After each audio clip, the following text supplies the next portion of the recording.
श्री हरिवंश अवधूत नाम सुनते ही मत्थाई चिढ़कर बोले, क्यों वे बदमाश मुझे दिल लगी करता है, मुझसे दिल लगी करता है।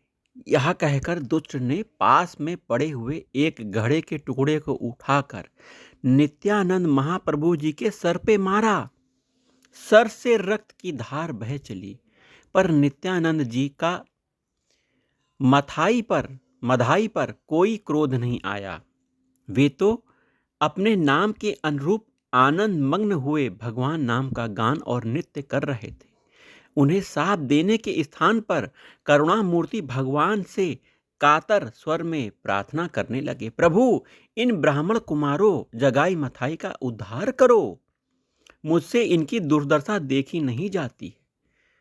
मधाई नित्यानंद को इस प्रकार प्रेम मंग नृत्य करते देखकर और चिढ़ गया, पुनः प्रहार करने को उद्धत हुआ, परंतु जगाई ने समझाने बुझाने पर शांत हुआ। जगाई ने रोका मधाई को।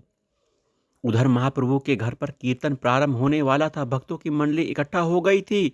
किसी ने इस बात की सूचना महाप्रभु को दी। तत्काल संपूर्ण भक्त मंडली के साथ महाप्रभु वहां पहुंच गए। महाप्रभु चैतन्य महाप्रभु ने जब नित्यानंद के सिर से रक्त प्रवाह होते देखा, उनके क्रोध का पारा वार न रहा।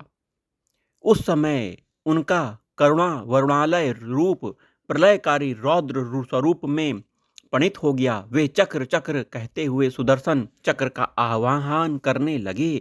महाप्रभु को अत्यंत क्रोधाभिभूत और सुदर्शन चक्र को आकाश से उतरते देखकर नित्यानंद जी ने सुदर्शन चक्र से आकाश में ही स्थिर रहने की प्रार्थना की। महाप्रभु के चरण कमलों में सिर रख कर कहा, प्रभु आपका यह अवतार दुष्टों के संहार के लिए नहीं अपितु उनके उद्धार के लिए हुआ है।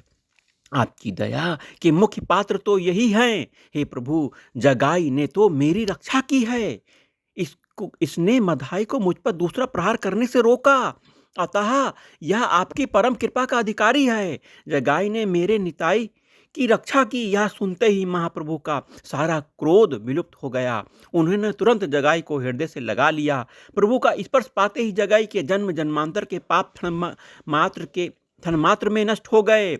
उनका अंतःकरण निर्मल हो गया। वह महाप्रभु के चरणों में पड़कर फूट फूट के रोने लगा। जगाई को इस प्रकार प्रेम के अधीन देखकर, रुदन करते देखकर मधाई के हृदय में पश्चाताप की ज्वाला जगने लगी। उसने भी अपने कुकृत्य पर उसको लज्जा आने लगी। वह